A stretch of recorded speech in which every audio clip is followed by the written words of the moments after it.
संजय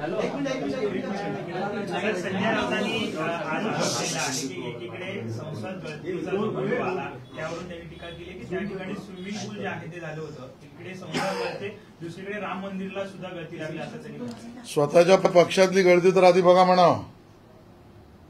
स्वतःच्या पक्षामध्ये लागलेली गळती, नगरसेवक सोडतायत, आमदार सोडून जात आहेत, खासदार सोडून जात आहेत, पक्षातले पदाधिकारी सोडून जात आहेत. केवळ संपत्तीची भरती बघण्याचं काम संजय राऊत करतील का? दुसऱ्यावर चार बोटं दाखवण्याआधी स्वतःच्या पक्षातली गळती, स्वतःच्या विचारधारेची गळती. कुठे गेली बाळासाहेब ठाकरेंच्या विचारधारेची भरती? आणि संजय राऊत, तुम्हाला गळती लागली आहे ती तुमच्या विचारधारेची लागली आणि म्हणून काविळी झाल्यासारखं सगळीकडे तुम्ही बघताय आणि तुम्हाला सगळीकडे पिवळी दिसते. मुख्यमंत्री लाडकी बहीण योजनेची आहे सर, त्यांनी असंही म्हटलंय की हिंदू मतांचा वरती फक्त भाजप राजकारण करतंय. जी हिंदू मतं जी आहेत ती भाजपला मिळणार नाहीयेत, कारण आता सर्वे केले जाते भाजपकडून हिंदू मतांसाठी. आता शेवटचाच एक प्रयोग राहिला आहे, तो म्हणजे उबाटा सेनेला अल्लाउद्दीन खिलजीची आता जयंती साजरी करायला लागेल. आणि मग त्या खिलजीच्या जयंतीचे प्रवर्तक हे संजय राऊत असतील. आमच्यासाठी हिंदुत्व ही कातडी आहे. संघ विचाराने आम्ही काम करणारी मंडळी आहोत. आम्हाला हिंदुत्व ही आमच्या जगण्याची पद्धत आहे. विचारधारेला मुरड घालून मतांसाठी कुर्निसात करण्याची कार्यपद्धती ही आमची नव्हे, ती तुमची. संजय राऊत, आज उबाटा सेनेची विचारसरणी काय, विचारधारा काय? आज या मुंबई शहरावर जे अरिष्ट आलेलं आहे, या खऱ्या समस्येपासून मुंबईकरांना, महाराष्ट्राला भटकवण्याचं काम उबाटा सेना करते. बोलायचं वेगळं आणि मनामध्ये कट कारस्थान वेगळं. मुंबई कोणाच्या घशात जाते म्हणून विकासकांची नावं घ्यायची, पण खऱ्या अर्थाने मुंबई आणि MMR रिजनमध्ये काय चाललंय? त्या उरणमध्ये क्रूर हत्या केलेली आमची बहीण शिंदेताई आणि इकडे आमचा हिंदुत्ववादी कार्यकर्ता धारावीतला अरविंद.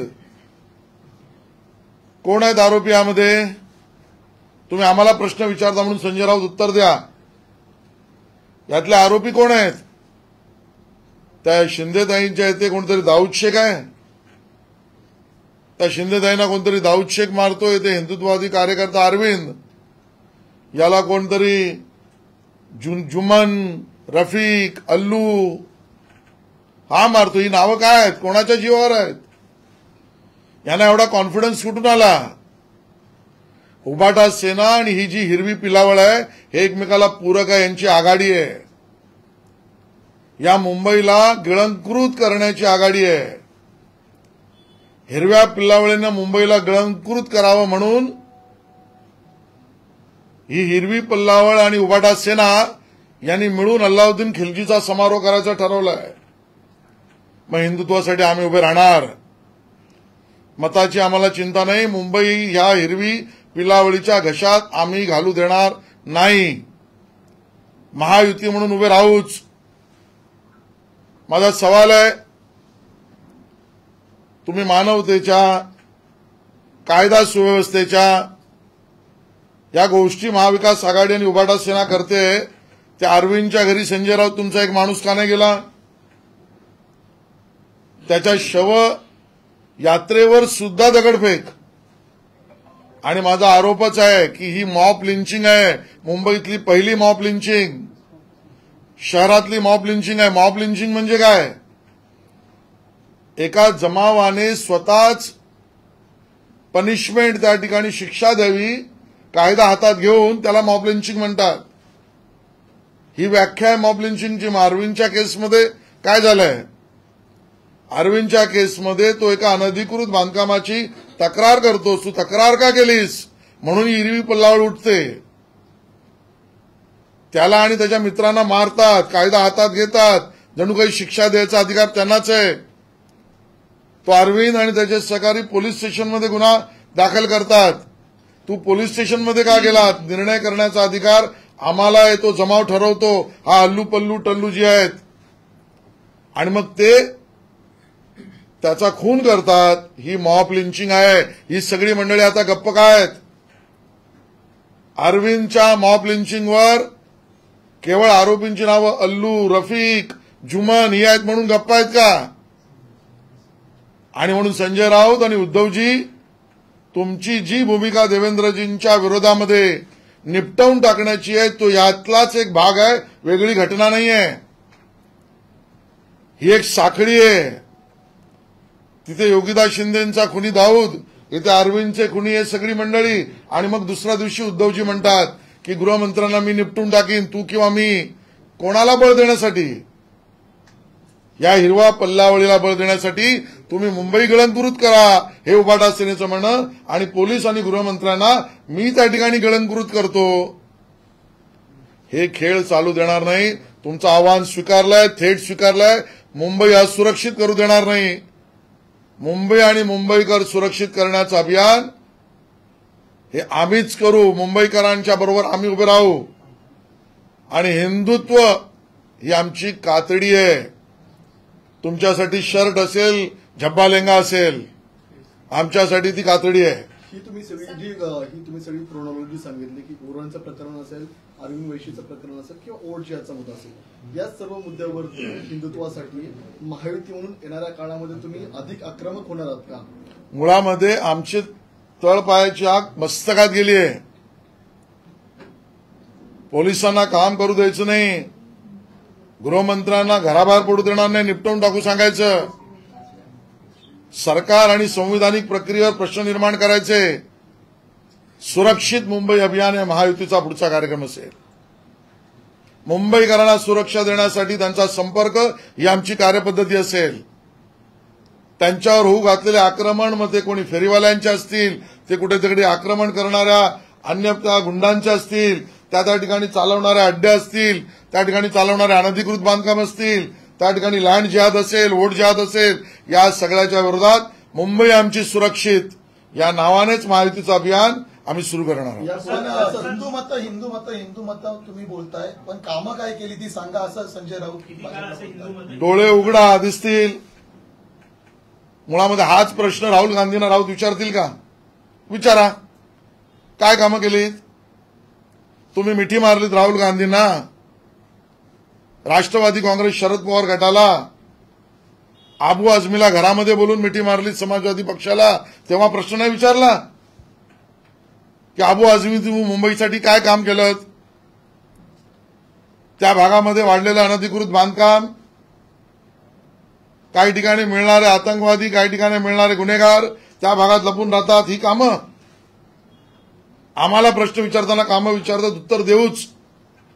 पण तुम्ही ज्या हिरव्या पिल्लावळीशी मिठी मारलीत त्यांनी काय काम केलंय? आणि म्हणून कामच सांगायचे असेल तर मुंबईच्या उपनगरीय रेल्वेपासून मेट्रोपर्यंत, कोस्टल रोड पासून त्या ठिकाणी असलेल्या लाडकी बहीण योजनेपर्यंत डोळे उघडा, हिरवा चष्मा डोळ्यावरचा संजय राऊत काढा. आणि ज्यांना मिठ्या मारल्यात ना त्यांनी काय काम केलं त्याचा हिशोब द्या. तुम्ही ज्या लाडकी बहीण योजनेबद्दल बोलत आहात त्याच्या विरोधात उच्च न्यायालयात याचिका दाखल झालेली आहे आणि पहिल्या हप्त्याला स्थगिती द्यावी अशी मागणी आहे. हीच पोटदुखी आहे. माझ्या माता भगिनींना, सर्व धर्मीय, सर्व भाषिक, सर्व जातीय यांना आता काही मिळणार का, यांची पोटदुखी सुरू होते. उभाटा सेना हा मुंबई आणि महाराष्ट्राला लागलेला शाप आहे, विकासाला लागलेला शाप आहे. सुरुवातीला मुंबई नागपूर एक्सप्रेस सुरू झाला, पहिल्यांदा यांनी विरोध केला, नंतर भूमिका बदलली. त्या ठिकाणी नवी मुंबईचं नवीन विमानतळ, सुरुवातीला गावकऱ्यांना भडकवून विरोध केला, नंतर भूमिका बदलली. नाणार प्रकल्प विरोध, वाढवणला विरोध, आरामको कोकणात येईल विरोध, या सगळ्या गोष्टी ज्या आहेत त्या विरोध करायच्या विकासाला. आता माझ्या माता भगिनींना काही मिळत असेल विरोध, स्वतः करायचं नाही, दुसऱ्याकडनं होत असेल तर त्यात अडकाठी घालायची. आणि म्हणून मुंबई आणि महाराष्ट्रावरचं विघ्न आहे, ही उभाटा सेना विघ्न आहे. विघ्न अर्थाचं आगमन होणार आहे, त्याआधी या विघ्नाला दूर करण्याचं काम महायुती करेल. मराठा समाजाचं थकबाकी आहे, थकबाकी द्या कंत्राटदारांची आणि त्यानंतर कुठला? कंत्राटदारांचे पैसे बाकी आहेत, ते पैसे दिले जात नाहीत आणि कुठला कंत्राटदार? जे रस्त्यांची वगैरे कामं आहेत, मग कंत्राटदाराची दलाली उबाटा सेना का करते? कंत्राटदार त्याची बाजू मांडतील ना. हेच मूळ प्रेम आहे. मुंबईकर राज्यातली जनता यांचा प्रेम नाही. कंत्राटदाराची थकबाकी आहे तर तो कोर्टात जाईल. मुळामध्ये आहे की नाही हा प्रश्न आहे. तो उबाटा सेनेकडेच का जातो आणि मग ती प्रकरणे येतात जी त्या वाजेच्या प्रकरणामध्ये कंत्राटदारांची वसुली. कंत्राटप्रेमी भूमिकेचे वाहक आहेत ते लोक. मराठा समाजाचं जे ईडब्ल्यूएसचं आरक्षण रद्द झालं त्यामुळे परदेशी भूमीवरती राहुल गांधी यांच्यासह काय? आमच्यावर संजय राऊत यांनी आज गंभीर आरोप केलेला आहे की परदेशी भूमीवरती कट रचला जातोय. राहुल गांधी यांच्यासह आमच्यावरती कधीही हल्ला होऊ शकतो. नाही, मुळामध्ये ज्यांना या देशामध्ये आणि राज्यामध्ये भीती पसरवण्याची सुपारी देऊन जनमानसामध्ये अनार्की निर्माण करून भारतातली शांतता अखंडता प्रश्नांकित करून जगासमोर भारताचा वाढलेला एका अर्थाने ऍक्सेप्टिव्हनेस रिसेप्टिव्हनेस स्वागतार्थता कमी करून जगातला डॉलर आणि व्यवसाय भारतात येऊ नये म्हणून कटकारस्थान करून ज्यांना भारताच्या प्रगतीला विरोध करायचा आहे त्यांची ही भाषा आहे. मराठा समाज त्यांची भाषा आहे. संजय राऊत यांची भाषा ही भारताच्या विकास विरोधी आहे, भारतातल्या नांदणाऱ्या शांतता विरोधी आहे, भारतात येणाऱ्या गुंतवणुकी विरोधी आहे, भारतात निर्माण होणाऱ्या व्यवसाय विरोधी आहे. वातावरण असं निर्माण करा. आणि आता उबाटा सेनेचे प्रवक्ते संजय राऊत राहिले नाहीत. मला तर प्रश्न पडायला लागलाय. लोक प्रश्न उपस्थित करायला लागलेत की अर्बन नक्षलचे प्रवक्ते संजय राऊत होऊ लागलेले आहेत. आणि त्यामुळे पुराव्यानिशी न बोलणं म्हणजे संजय राऊत यांची प्रेस कॉन्फरन्स. राहुल गांधींनी केले. असंच एक ट्विट राहुल गांधींनी काल मध्यरात्री केले की माझं चक्रव्यूहाचं भाषण दोघांपैकी एका नेत्याला आवडलं नाही म्हणून माझ्यावरती ईडीची कारवाई होऊ शकते. मुळामध्ये ज्यांनी गुन्हा केलाय जो बेलवर आहे त्याला भीती राहणारच. जो बेलवर आहे ज्यांनी गुन्हा केलाय ज्याची इन्क्वायरी चालू आहे त्याला भीती राहणारच. मी कोणाचं नाव घेत नसलो तरी जे बोलतात त्यांच्या मनातली भीती काय जनता ओळखते. सर, मराठा समाजाला आर्थिक परिस्थितीकडे अपवादात्मक दृष्टीने पाहणं गरजेचं आहे. राज्य मागास प्रवर्ग आयोगाने हायकोर्टाचे प्रतिज्ञापत्र सादर केल्यामध्ये योग्य भूमिका मांडली आहे. आम्ही पहिल्या दिवशीपासून हेच सांगतोय. मराठा आमच्या समाजाचं मागासलेपण हे शैक्षणिक आर्थिक सामाजिक हे त्या ठिकाणी सिद्ध करण्याचं काम ना पवार साहेबांच्या सरकारने केलं ना त्या ठिकाणी उद्धवजींच्या सरकारच्या काळात झालं. देवेंद्रजींच्या सरकारच्या काळात मागासवर्गीय आयोग स्थापन झाला पहिल्यांदा. त्या ठिकाणी एक विशेष त्या ठिकाणी आपण म्हणू एक संस्था नामांकित संस्था क्वांटिफायबल डाटा आणि हिस्टॉरिकल रेफरन्स हे जमा करण्याचं काम केलं. आता त्यानंतर शिंदे साहेबांच्या सरकारच्या काळामध्ये परत आमच्या त्यासाठीचं आवश्यक पुरावे आणि माहिती गोळा करण्याचं काम आम्ही पूर्ण केलं. आणि त्या आधारावर मराठा समाजाचं आरक्षण हे टिकणारं आरक्षण आहे. ते मर्यादेच्या वर गेलं तरी टिकलं पाहिजे. ही त्या ठिकाणी अपवादात्मक परिस्थिती याचा पूर्ण कायदेशीर भूमिकेचा पाया हा मुळे आमच्या सरकारने रचला आणि तीच भूमिका मागासवर्गीय आयोगाने मांडली आणि हाच खरा रस्ता आहे. आणि म्हणून समाजाला आरक्षण मिळण्याच्या कायदेशीर संविधानिक खऱ्या रस्त्यावर जो रस्ता परमपूज्य भारतरत्न डॉक्टर बाबासाहेब आंबेडकरांनी निर्माण केलेल्या संविधानाअंतर्गत अपेक्षित आहे तेच मराठा समाजासाठी शिंदे फडणवीस आणि अजित पवारांचं सरकार करते. सर, मराठा समाजाचं ईडब्ल्यूएसचे आरक्षण रद्द झालं यामुळे मोठा फटका हे रद्द झालेलं नाहीये. ईडब्ल्यूएसचं आरक्षण चालूच आहे आणि आर्थिक निकषावर मिळणाऱ्या आरक्षणामध्ये आतापर्यंत मराठा समाजाला त्याचा जास्त लाभ होत होता. तो झालाच पाहिजे आमची भूमिका आहे. जो जो आर्थिक निकषावर दुर्बल आहे त्या सगळ्यांना झाला पाहिजे. पण ज्या भूमिका आता काही लोक घेत आहेत विशेषतः आंदोलनकर्त्यांनी महाराष्ट्र विकास आघाडी त्यांचं खरंच स्वरूप आता समोर येत आहे की या ईडब्ल्यूएस मधून आता आमच्या मराठा समाजाला मिळणारे फायदे उपयोगिता लाभ हा आता यांच्या मागण्यांमुळे कमी होत चाललाय आणि हिरवी पिल्लावळ तिथे सुद्धा घुसतेय. आमचा कोणालाही विरोध नाही, जो कायदा त्या ठिकाणी नसेल त्याला मिळाला पाहिजे, पण जो आमच्या समाजाला मिळणारा लाभ होता तो ईडब्ल्यूएस मधला कमी झाला. याचे पापी कोण? पवार साहेब आणि उद्धवजी उत्तर देतील का? आंदोलनकर्ते याच्यावर भाष्य करतील का? आंदोलनकर्ते याच्यावरची भूमिका लोकांसमोर मांडतील का? आणि म्हणून या पद्धतीच्या लाभाला वंचित आमच्या समाजाला कोणी केलं, हा आमचा प्रश्न आहे. संभाजीनगर आणि धाराशिव नामांतर प्रकरणी आता सर्वोच्च न्यायालयाने हस्तक्षेप करण्यास नकार दिलेला आहे. सर्वोच्च न्यायालयाचं असं म्हणणं आहे की नाव देण्याचा आणि बदलण्याचा अधिकार कायद्याने दिलेला आहे. खरं आहे, आणि त्यामुळे आम्ही करू. सर विश्व हिंदू परिषद हिंदू संदर्भात मनसे राष्ट्रवादी राडा आंबेडकरांच्या गाडीवरती हल्ला आणि काल आमदार जितेंद्र आव्हाडांच्या गाडीवरील हल्ला, एकंदरीतच कायदा सुव्यवस्थेचा प्रश्न ऐरणीवर आलाय. भाजपची पहिली प्रतिक्रिया. मी कालही म्हटलं होतं, जितेंद्र आव्हाड हे विशाळ गडाकडे का गेले? मुळात त्यांच्या जाण्यामागची भूमिका कोणाला चिथावणीची होती का? शिवप्रेमींनी एक भूमिका मांडली, त्याच्या विरोधामध्ये वक्तव्य करण्याची त्यांनी भूमिका का घेतली? जितेंद्र आव्हाड यांना तिकडे जाऊन अशांतता पसरवायची होती का? शिवप्रेमींच्या भूमिकेला अपमानित करण्याची त्यांची मनोधारणा कोणामुळे झाली? या सगळ्या प्रश्नांची उत्तर पहिलं जितेंद्र आव्हाड यांना द्यायला लागेल.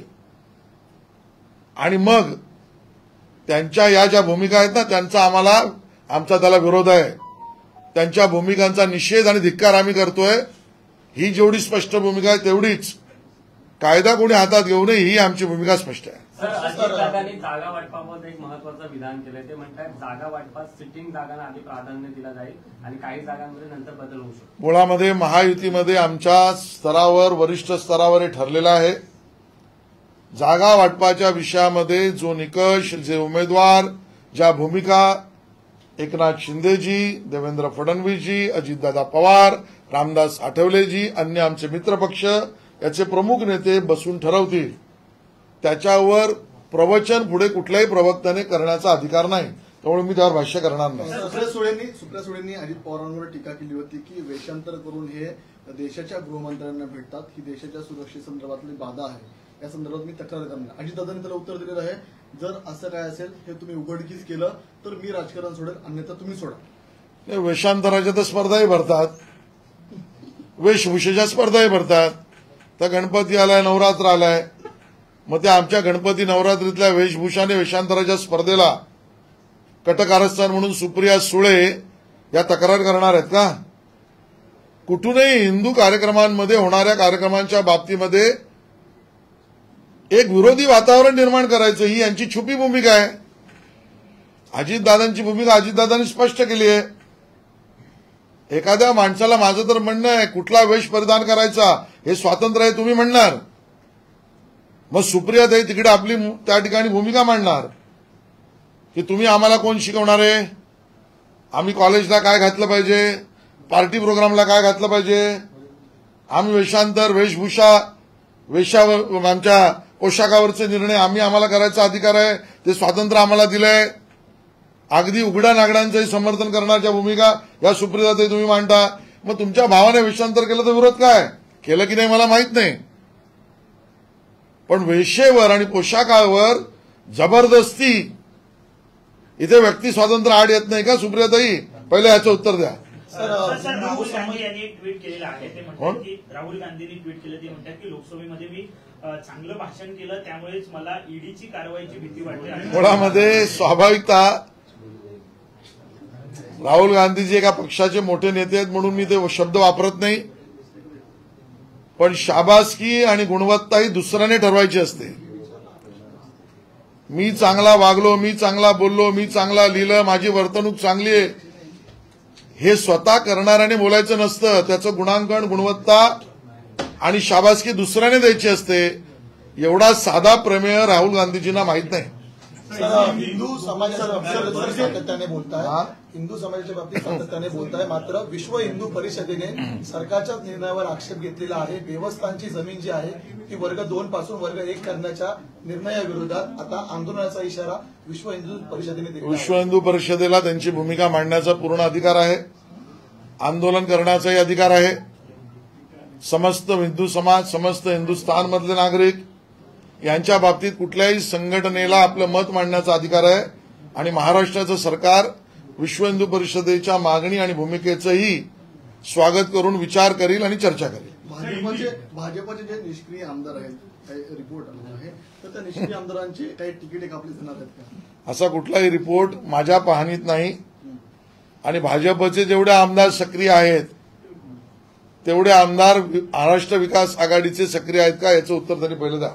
सर, जिशान सिद्दीकी हे तुमच्या मतदारसंघात लागूनच आमदार आहेत काँग्रेसचे, त्यांच्या मतदारसंघामध्ये कुठेतरी विरोध वाढतोय अशी एक माहिती समोर येते आणि त्यांच्या हातातून जिशान सिद्दीकींना त्यांच्या हातातून माईकही काढून घेतलंय का कार्यक्रमामध्ये अशी माहिती समोर येते. मला त्याची संपूर्णता माहिती नाहीये, पण प्रत्येक आमदार आपल्या मतदारसंघातील लोकांची बाजू मांडताना लोकांमध्ये जात असतो, लोकांमध्ये गेलंही पाहिजे. कधी त्याला बऱ्याच अंशी प्रेम मिळतं, कधी त्याला विरोधी मतही ऐकायला लागतात. यापेक्षा वेगळं काय असेल तर मला माहित नाही. सर, एक शेवटचा प्रश्न माझ्याकडून होता. लालबागमध्ये फेरीवाले आहेत ते उपोषणाला बसलेले आहेत. त्यांचं म्हणणं आहे की फेरीवाला धोरणाची अंमलबजावणी करावी. गेल्या महिनाभरापासून आम्हाला या ठिकाणी व्यवसाय करायला दिला जात नाही. लालबागमध्ये जे मूळ निवासी, मूळ मुंबईकर ज्यांचं त्या ठिकाणी नोंदणी, अधिकृतता अहवाल महापालिकेने फेरीवाला धोरणाच्या आधी, फेरीवाला धोरण सुप्रीम कोर्टाने डिक्लेअर केल्यानंतरच्या झालेल्या गणनेमध्ये जे पात्र आणि अधिकृत म्हणून आहेत त्यांचा कुठलाही पद्धतीने त्यांच्यावर कारवाईला आमचा विरोध आहे. मूळ निवासी फेरीवाला हा मुंबईकर आहे, त्याच्या बाजूनेच आम्ही आहोत. त्याच्या आड बाहेर न येणारी जी लोक हिरवी पिलावळ वाढणार असेल तर त्याच्या विरोधात आम्ही आहोत. म्हणून लालबाग परळच्या असलेल्या मूळ निवासी फेरीवाल्यांना न्याय मिळाला पाहिजे, त्यासाठी मी स्वतः त्यांची भेट घेईन.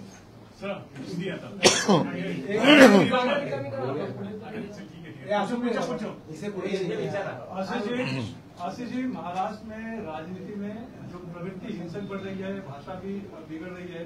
जैसे उद्धव ठाकरे ने कह दिया कि देवेंद्र फडणवीस क्योंकि मैं रहूंगा या तुम रहोगे, वैसे ही अमोल मिटकरी के ऊपर हमला हुआ, जितेंद्र आवाड पे गाड़ी पे हमला हो रहा है. ये महाराष्ट्र की राजनीति आखिर जहाँ कर रही है और इसकी जिम्मेदार कौन है?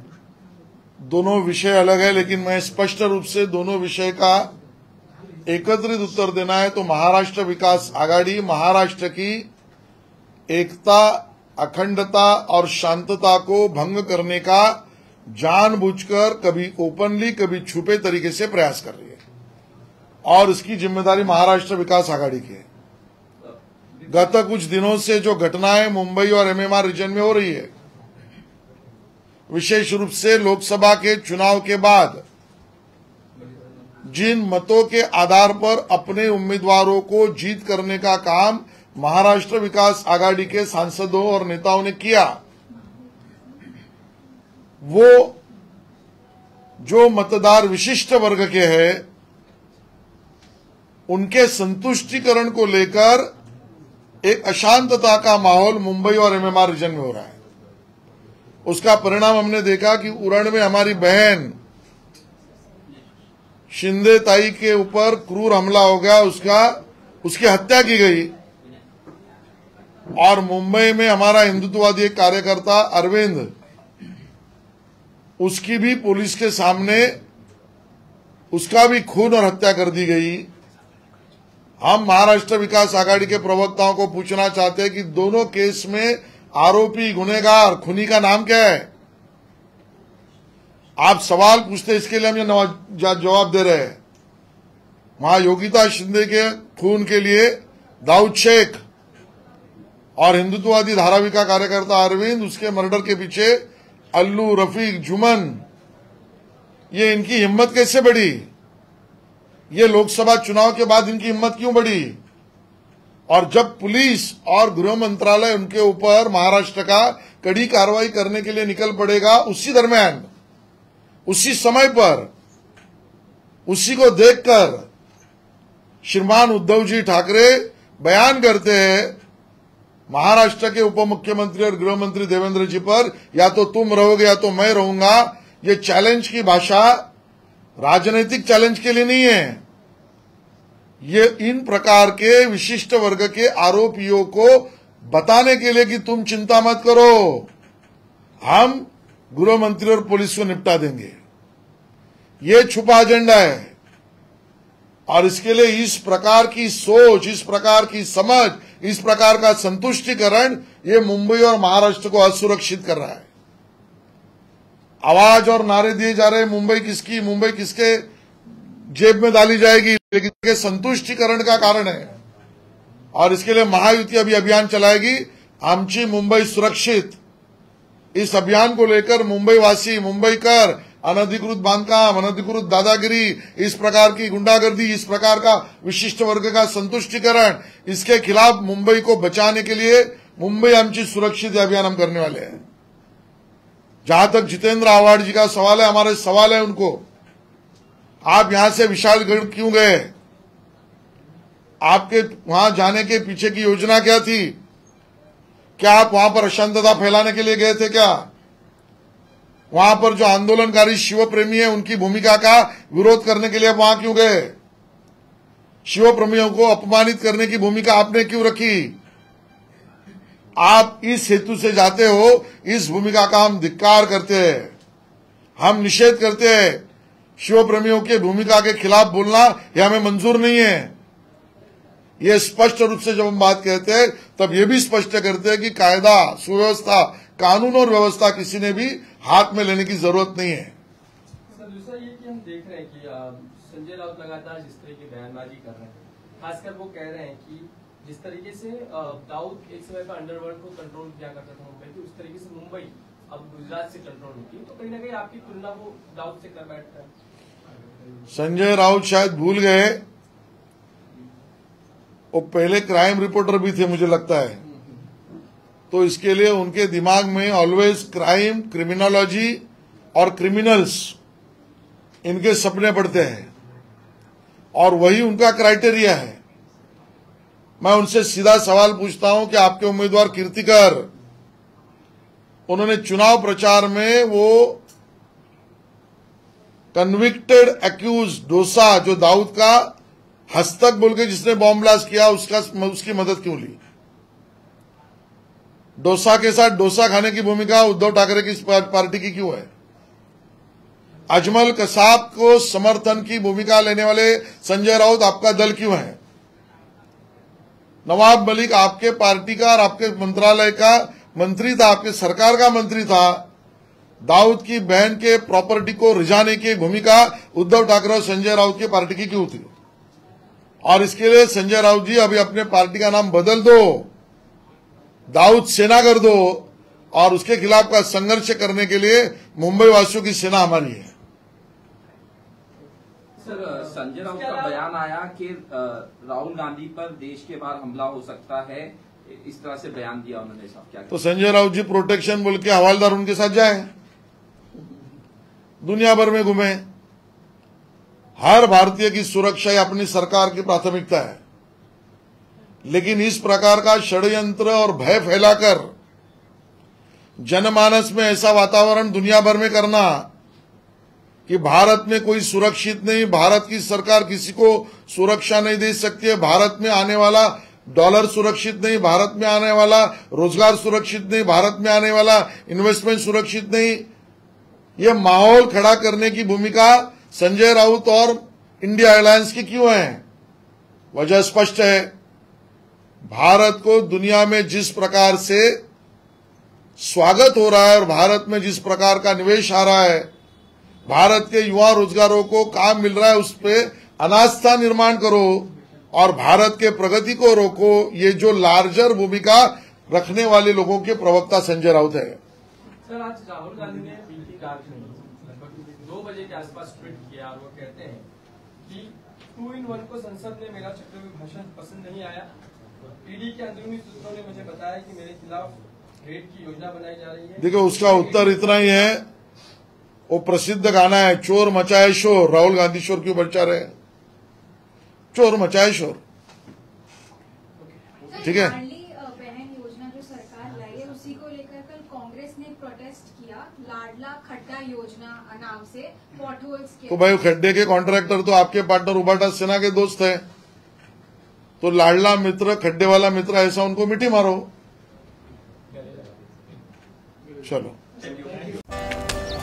कम ऑन गाइस, हरी आप। यार सुन ना, एक ब्रेक ले लेते हैं।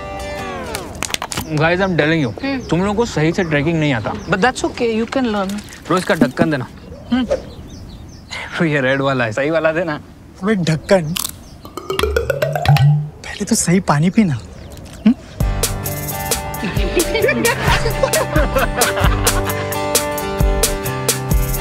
Manikchand Oxyrich, proudly Indian.